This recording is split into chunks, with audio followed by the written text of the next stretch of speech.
আল্লাহ নবীর সাহাবী আবু যর গিফারি এখন ইসলাম কবুল করেন নাই। আমার ভাইরা আবু যর গিফারি পর্দাটা সরাইলেন। পর্দাটা সরানোর পর আবু যর গিফারি ডাইরেক্ট নবী মুহাম্মদের চেহারার দিকে তাকাইলেন। আবু যর গিফারি মুহাম্মদ নবীর চেহারা দেখে চিৎকার দিয়ে বলে, কে বলেছে নবী মুহাম্মদের চেহারা ভালো না? কে বলেছে মুহাম্মদ নবী সন্ত্রাসী? কে বলেছে মুহাম্মদ নবী পাগল? আরে মক্কাবাসী, মুহাম্মদ নবীর চেহারা এত সুন্দর, এই সুন্দর চেহারার মানুষটা কোনদিন পাগল হতে পারে না। তোরা আমায় বাধা দিয়ে রাখতে পারলি না। আবু যর গিফারি রাদিয়াল্লাহু তাআলা আনহু মুহাম্মদ নবীকে ধরে ধরলেন। মুহাম্মদ নবী ডাক দিয়ে বলতেছেন, আবু যর গিফারি, তুমি কেন নিতে চাই তোমার কপালে তুমি দুঃখ টেনে আনতেছো? এইটা যদি আবু জাহেল ওমরা সাহেবা জানতে পারে, তোমার উপরে স্টিম নির্যাতনের স্টিম রুলার চালু হবে। অনুরোধ করবো বাজান, কেউ কারো দিকে তাকাইবেন না। দেখেন তো দেখি হাকিকতান এক ফোঁটা চোখের পানি আপনি পালাইতে পারেন কিনা নবীর মহব্বতে। কান্না না আসলেও কান্নার ভান ধরবেন, কান্নার অভিনয় করলো, আমার আল্লাহ মাফ করে দিবেন বাজান। মুহাম্মদ নবী সাল্লাল্লাহু আলাইহি সাল্লামের চেহারা দেখার পর আবু যর গিফারি ডুকরে ডুকরে কান্দার ডাক দিয়ে বলে, আহারে, এই চেহারাটার মধ্যে তায়েফের ছেলেরা কেমন করে পাথর মেরেছিল, এই চেহারাটার মধ্যে কেমনে তায়েফের ছেলেরা পাথর মারলো, এই চেহারার মানুষটাকে কেমনে মানুষরা এইভাবে পাগল পাগল বলে আঘাত করে, আমার তো বুঝে আসে না। আল্লাহ নবী ডাক দিয়ে বললেন, আবু যর গিফারি, তুমি কি আমি নবী মুহাম্মদকে অনেক ভালোবাসো? আবু যর গিফারি তাৎক্ষণিকভাবে ডাক দিয়ে বলে ফেললাম, এতদিন এরকম ভালোবাসি নাই, আজকে দেখার পর বলে দিলেছি আমার কাছে আমার মায়ের চাইতে বাবার চাইতে এমনকি দুনিয়ার সব চাইতে আপনি নবী সব চাইতে মূল্যবান। আল্লাহর নবীর চেহারা থেকে আবু যর গিফারি একটু কালক্ষেপণ করলেন না, চোখের পানি ছেড়ে দিয়ে কালেমা পড়ে মুসলমান হয়ে গেলেন।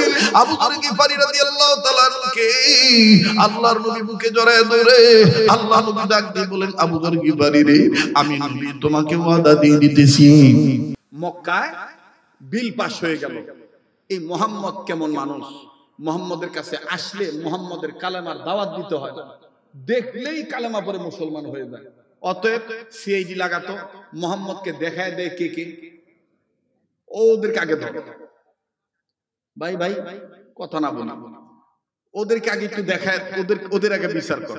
আমাদের বাংলাদেশেও কিন্তু এরকম একটা সময় ছিল, সাইদি সাহেবের নাম নেয় কে কে দেখতো, কোন বক্তা সাইদির নাম নেয়, এই বক্তা কোনো রাজনীতি করে না, খালি আল্লামা দেলোয়ার হোসেন সাইদি রহমতুল্লাহর জন্য দোয়া করছে, তাই ওর বিরুদ্ধে মামলা হয়ে গেছে। দেখতো মামুনুল হকের নাম কে কেনে, ফয়জুল করিমের নাম কে কেনে, ইসলামী আন্দোলনের কথা কে বলে, আল্লাহর জমিনে আল্লাহর আইন চাই এই কথাটা কে বলে, দেখতো এই বক্তা এরাই জঙ্গি, এরাই জঙ্গি। কাকা, জঙ্গি জঙ্গি ভাব আর এটা বাংলাদেশে খাবে না।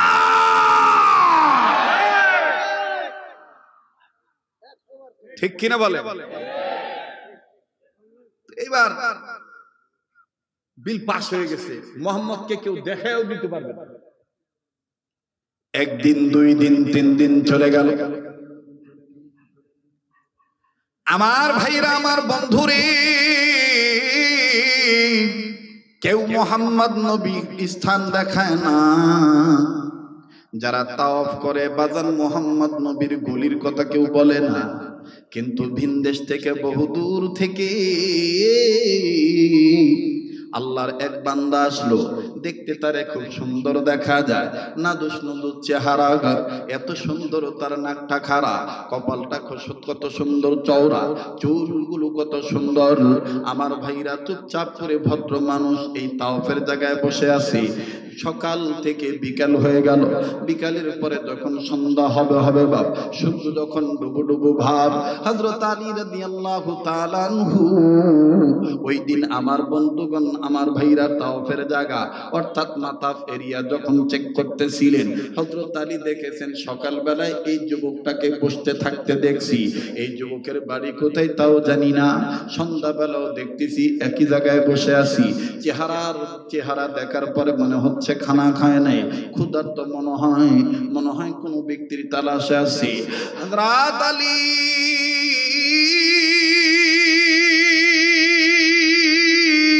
আস্তে করে লোকটার কাছে যাইয়া ডাক দিয়ে বলে, ভাই তোমাকে সকালেও দেখছি এক জায়গায় বসাও, বিকাল বেলাও দেখলাম এক জায়গায় বসা, আবার সন্ধ্যা গনিয়ে আসতেছি এখানেও দেখতেছি একই জায়গায় বসাও, ভাইজান তুমি মনে হয় কোনো কিছু খাও নাই? বলে না, আমি ঠিকই ধরেছেন, আমি ক্ষুধার্ত, আমি খাই নাই।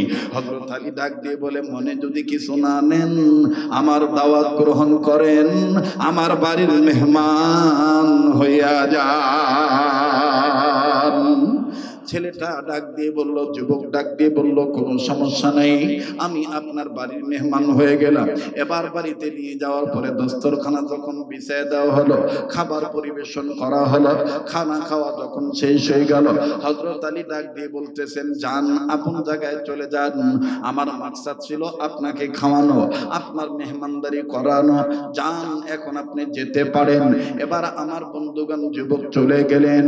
ওই রাত্র যখন আমার বাইরা শেষ হয়ে গেল, হযরত আলী রাদিয়াল্লাহু তাআলা আনহু পরের দিন আবার সন্ধ্যাবেলায় ওই একই জায়গায় যখন হযরত আলী নজর দিলেন, নজর করে দেখতেছেন ওই বালক, ওই যুবক ওই জায়গায় বসে আছেন। হযরত আলী বলে, ব্যাপার কি?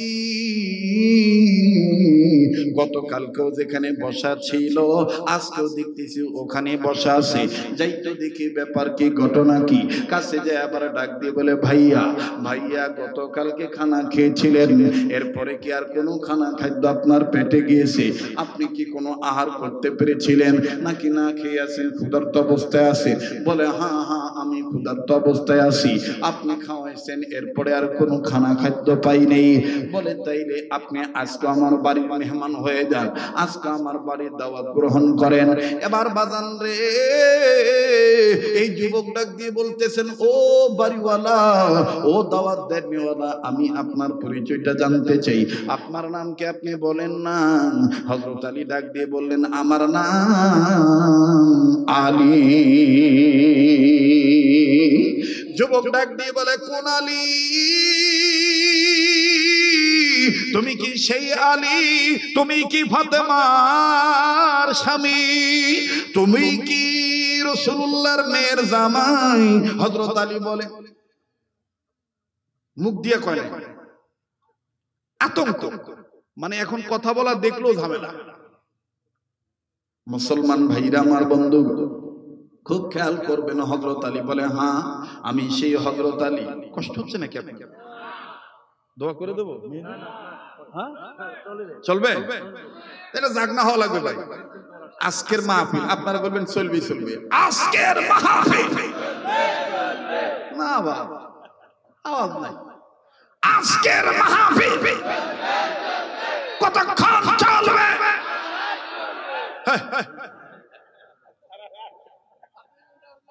আল্লাহ যতক্ষণ চালায় ইনশাআল্লাহ। তবে এত বেশি করব না যাতে আমাদের পরবর্তী আল্লাহর হুকুম ফরজ ইবাদতে ঝামেলা হয়ে যায়, আবার এত কমও করব না যাতে আপনাদের অটো ভাড়া লস হয়ে যায়। দুইটা সামঞ্জস্য রেখে আপনাদেরকে বিদায় দেব ইনশাআল্লাহ।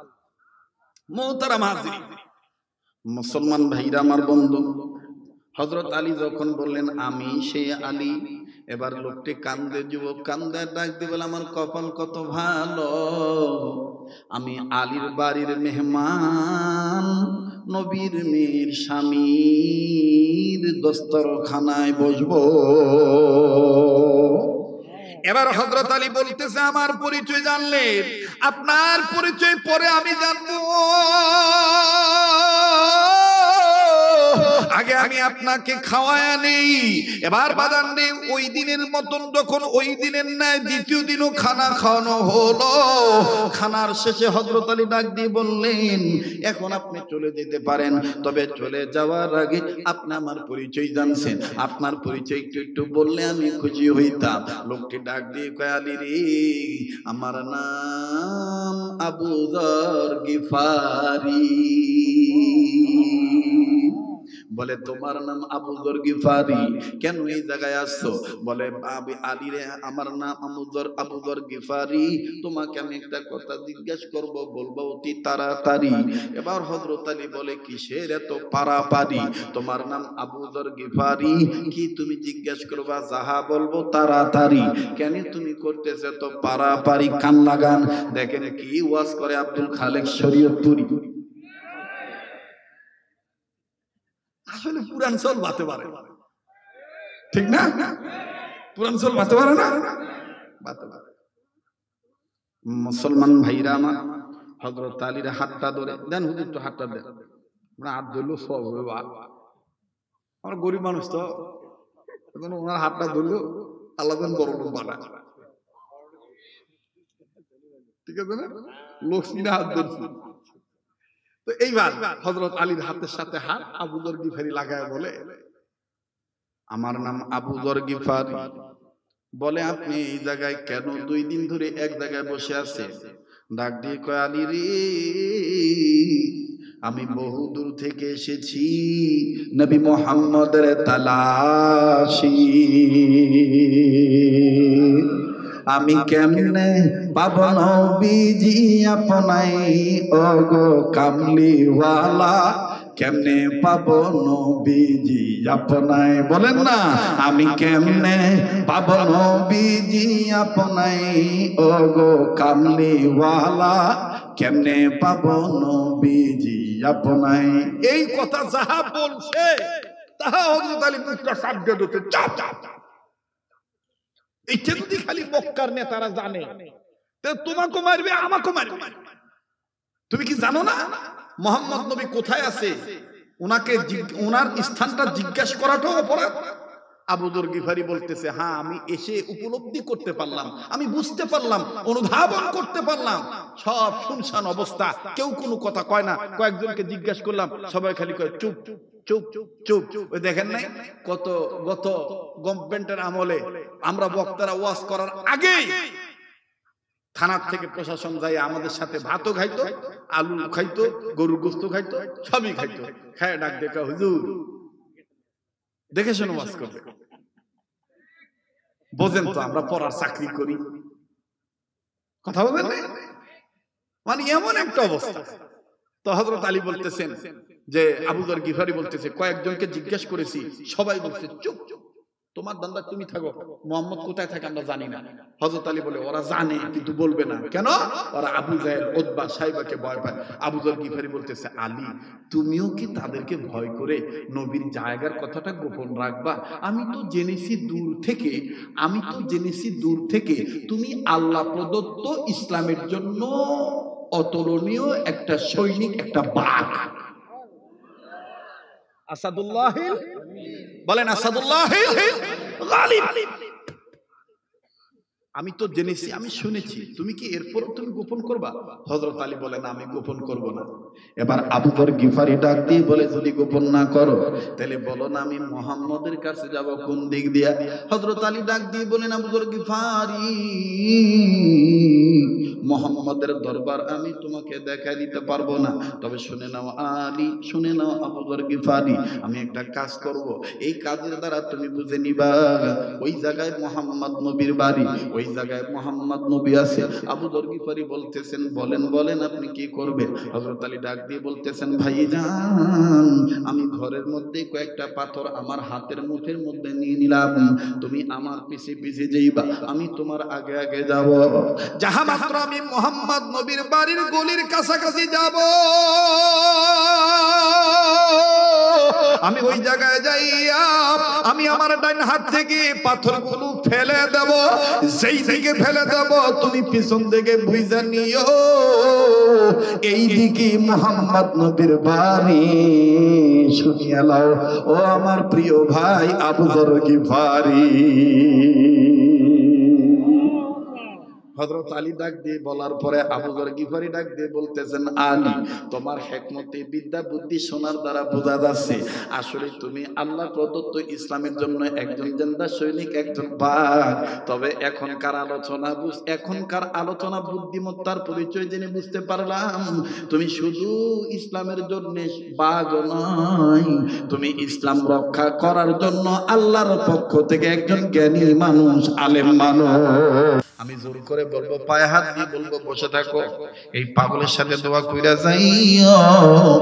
এই পাগলের সাথে দোয়া করলে তুমি ঠকবা না, এই চেহারাটার দিকে তাকাইলে তুমি ঠকবা না। মুসলমান ভাইরা, আমার বন্ধু, আল্লাহর কসম করে বলি, এবারও যখন হজের মৌসুমে আরাফাত ময়দানের সাথী হয়ে গিয়েছিলাম, হাজীদের সাথী হয়েছি।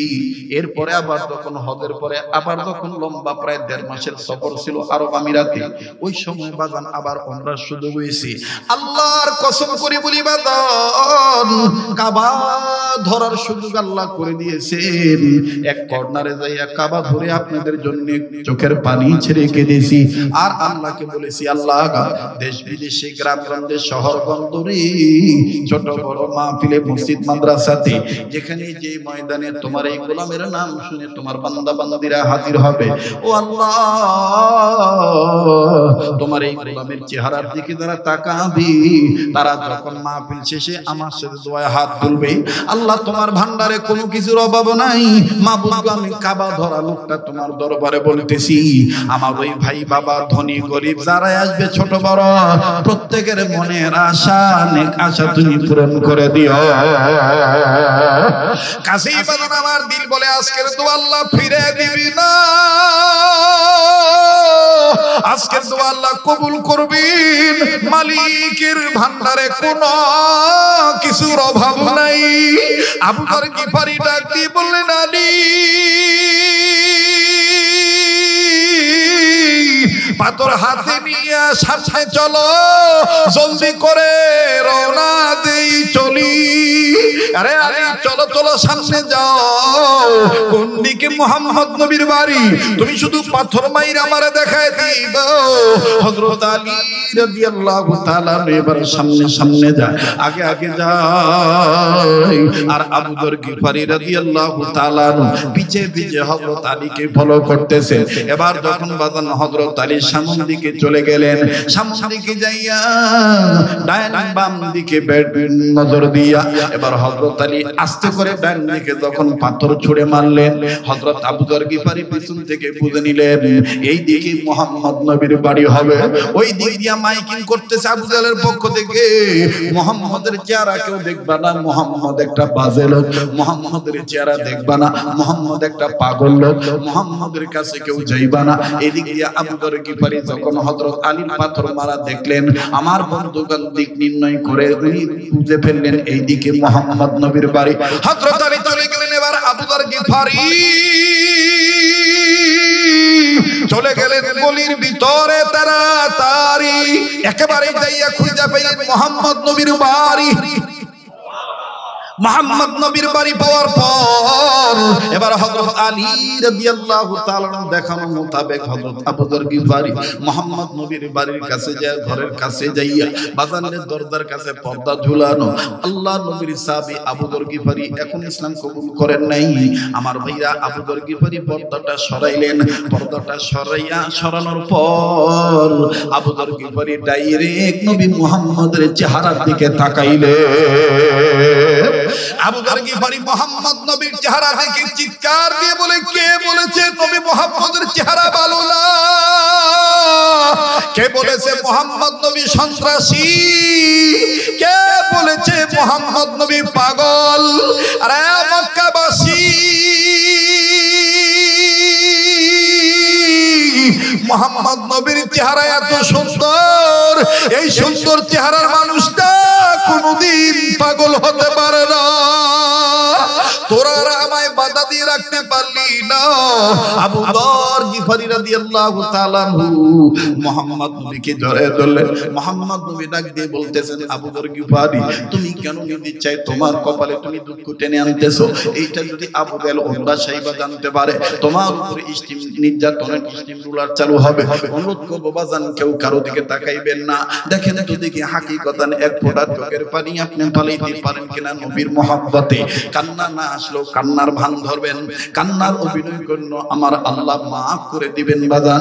মুহাম্মদ নবী সাল্লাল্লাহু আলাইহি সাল্লামের চেহারা দেখার পর আবু যর গিফারি ডুকরে ডুকরে কান্দার ডাক দিয়ে বলে, আহারে, এই চেহারাটার মধ্যে তায়েফের ছেলেরা কেমন করে পাথর মেরেছিল, এই চেহারাটার মধ্যে কেমনে তায়েফের ছেলেরা পাথর মারলো, এই চেহারার মানুষটাকে কেমনে মানুষরা এইভাবে পাগল পাগল বলে আঘাত করে, আমার তো বুঝে আসে না।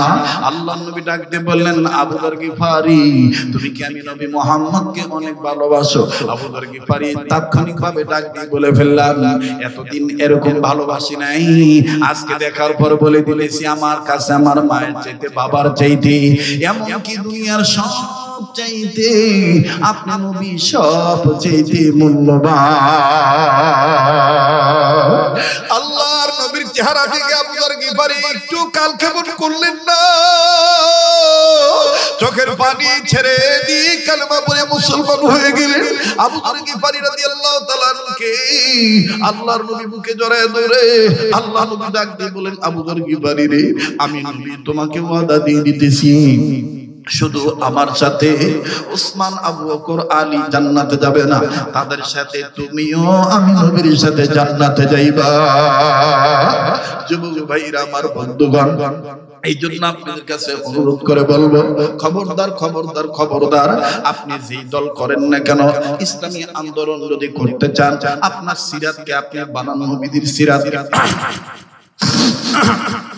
আপনার আদর্শকে আপনি নবীদের আদর্শে আদর্শবান বানান।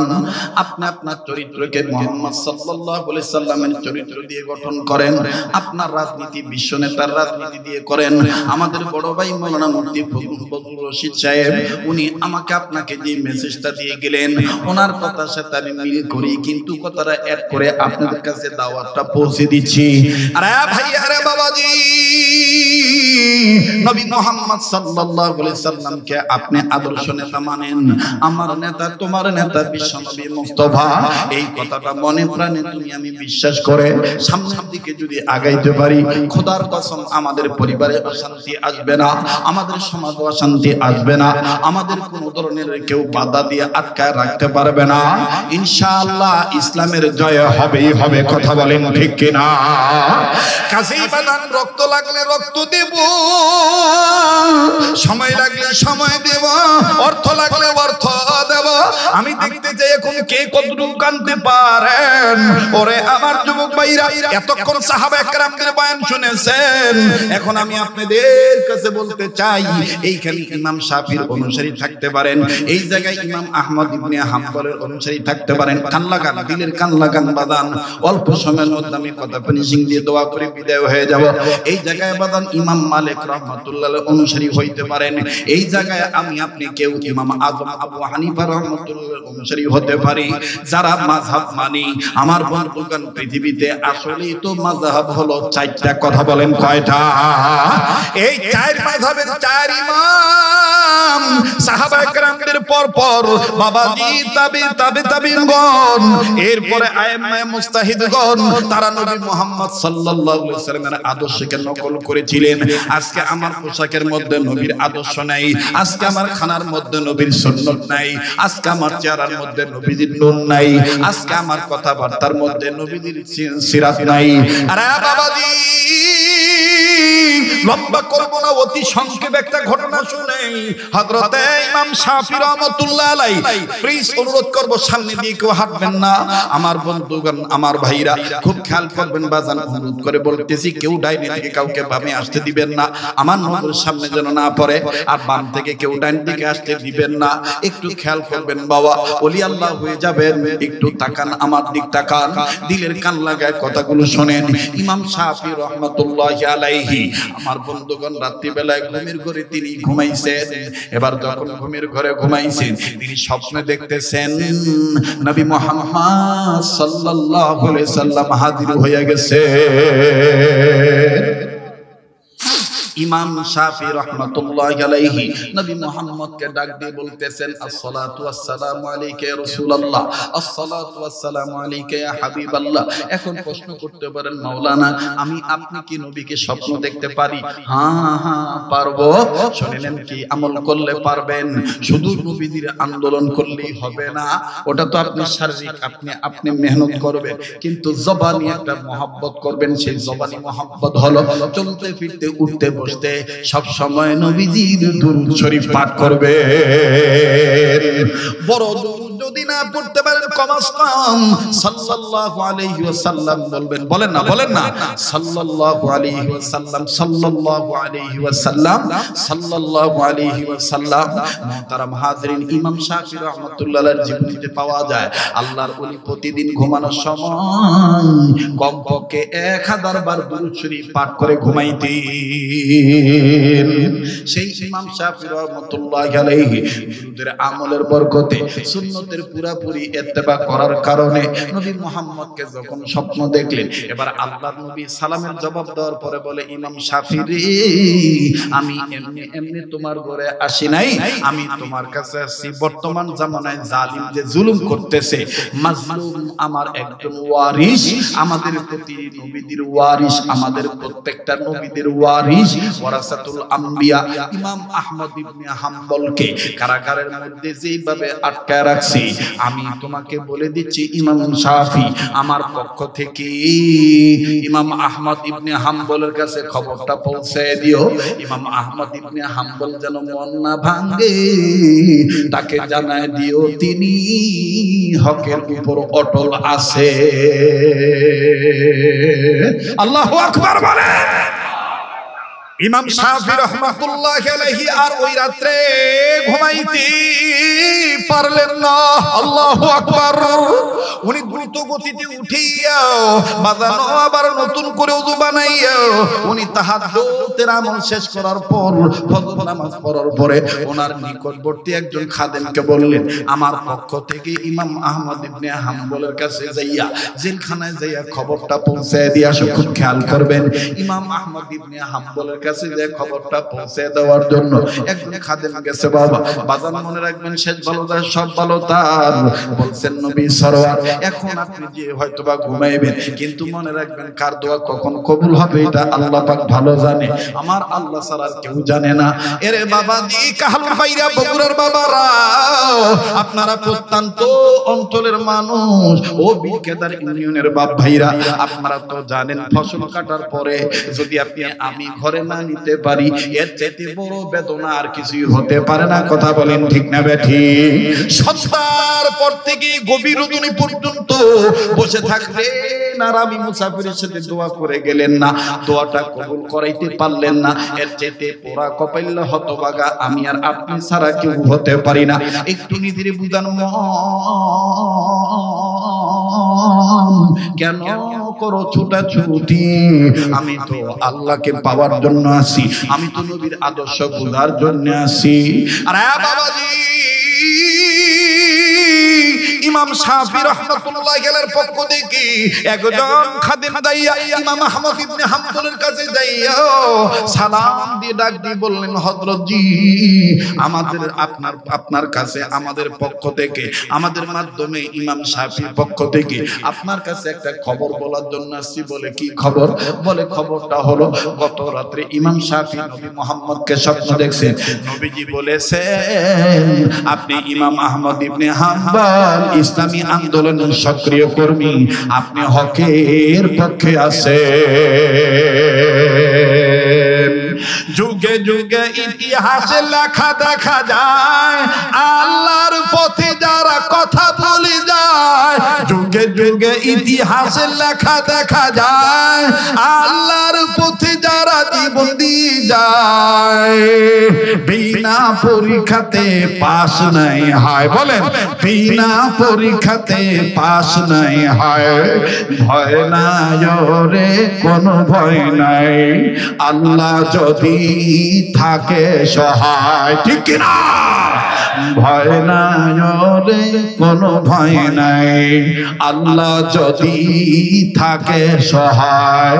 দুর্গম গিরিপথ পাড়ি দিয়ে যায়, দুর্গম গিরিপথ পাড়ি দিয়ে যায়, ভয় নাই রে, কোনো ভয় নাই, আল্লাহ যদি থাকে সহায়।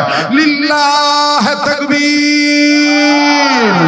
যুগে যুগে ইতিহাসের লেখা দেখা যায়, আল্লাহর পথে যারা গান গেয়ে যায়, যুগে যুগে ইতিহাসের লেখা দেখা যায়, আল্লাহর পথে যারা গান গেয়ে যায়, বিনা পরীক্ষাতে পাস নাই হয়। বলেন, বিনা পরীক্ষাতে পাস নাই হয়।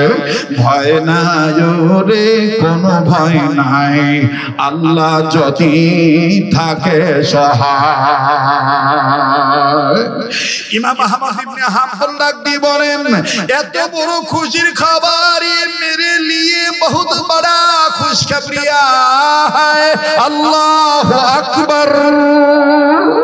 ডাক দিয়ে বলে, এত বড় খুশির খবর তুমি নিয়ে আসছো, শুনে নাও, শুনে নাও। নবীজিকে আমি মহব্বত করি শুধু আন্দোলন করার মাধ্যমে না, আমার চলন, আমার ফিরুন, আমার উঠুন, আমার বসন, আমার নেনা দানা সব কিছুর মধ্যে নবীর সুন্নত আছে। শুনে নাও, শুনে নাও, শুনে নাও।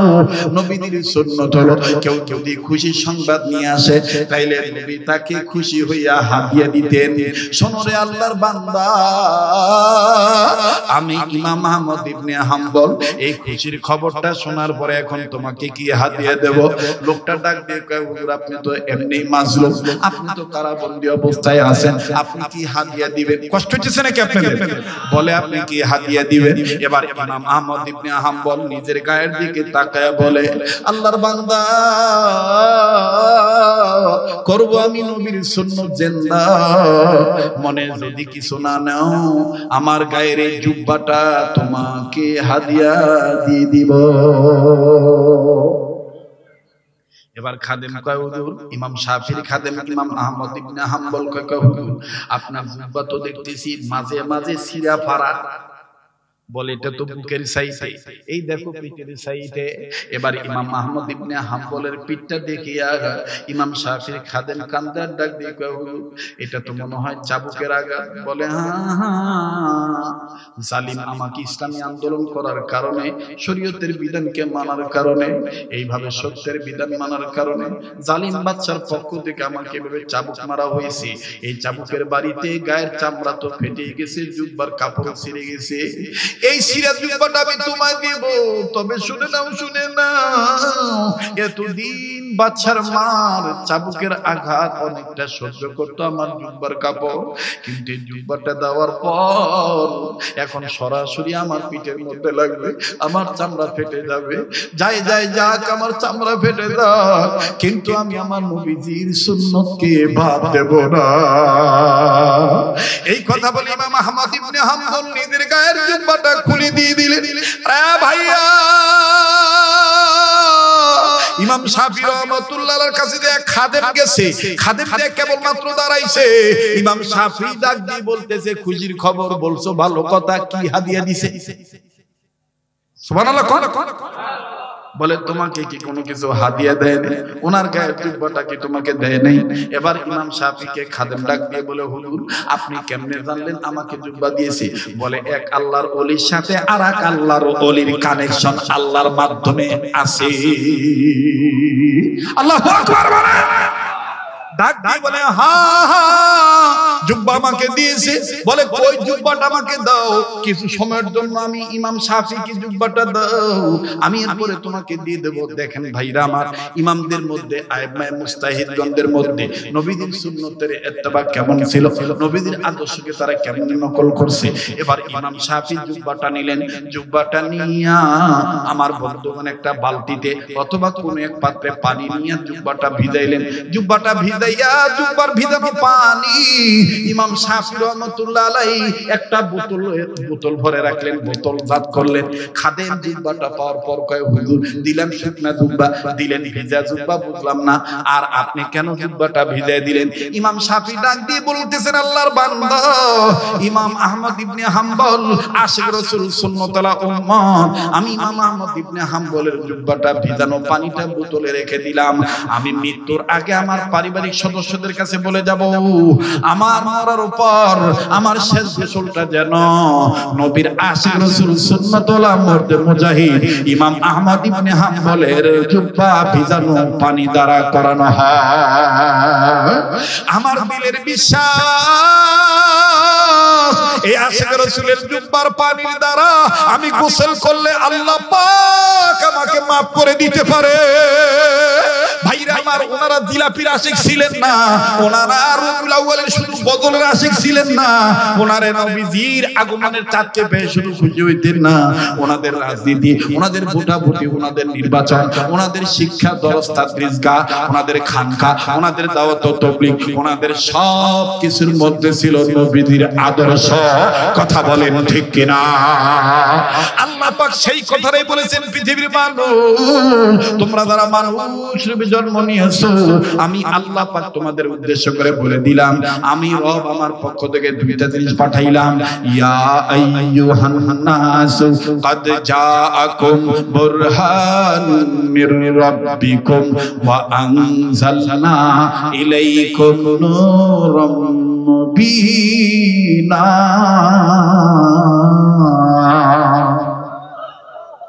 বাস